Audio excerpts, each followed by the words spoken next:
This video will showcase survey participant purchasing patterns of everyday and special occasion wines. Prior to purchasing a bottle of wine, consumers consider the type of occasion during which the wine will be served.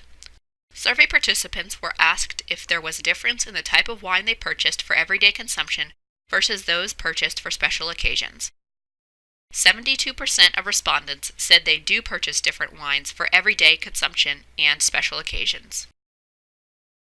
When comparing the prices paid for a 750 milliliter bottle of wine for both everyday consumption and special occasions, consumers purchased more expensive bottles of wine for special occasions, as might be expected.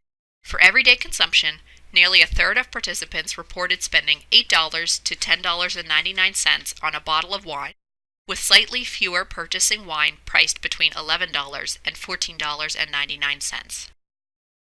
The reasoning behind the difference in price paid for everyday and special occasion wines may be due to consumer willingness to spend more money on a 750 milliliter bottle of this beverage to share with guests when celebrating a special event or to impress them. If your tasting room visitors seem to be expressing resistance towards your premium purchased wine, consider suggesting situations like entertaining and celebrations in which your wine can be served. Product suggestions like this not only promote your goods, but they also provide consumers with suggestions that meet their needs.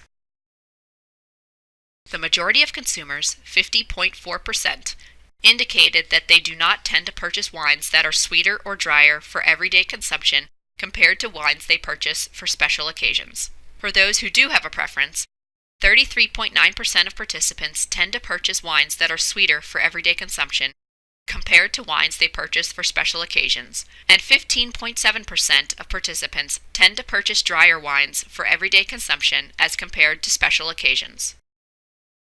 Wine is available in many shapes and sizes.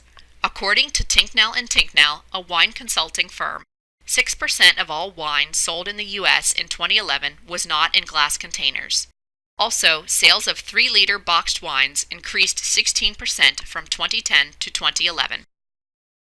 Container types may have a growing impact on wine purchasing and may shift certain segments of consumers away from purchasing traditional bottles to instead purchase wine packed in newer, non-traditional containers.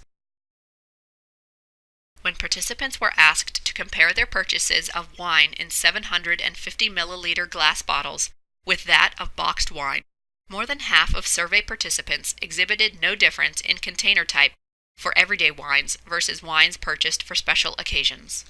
Closure types purchased were also studied in this survey. These include synthetic closures, screw caps, cork closures, and others. Again, the majority of participants responded that there were no differences in closure type purchased for the two different occasions.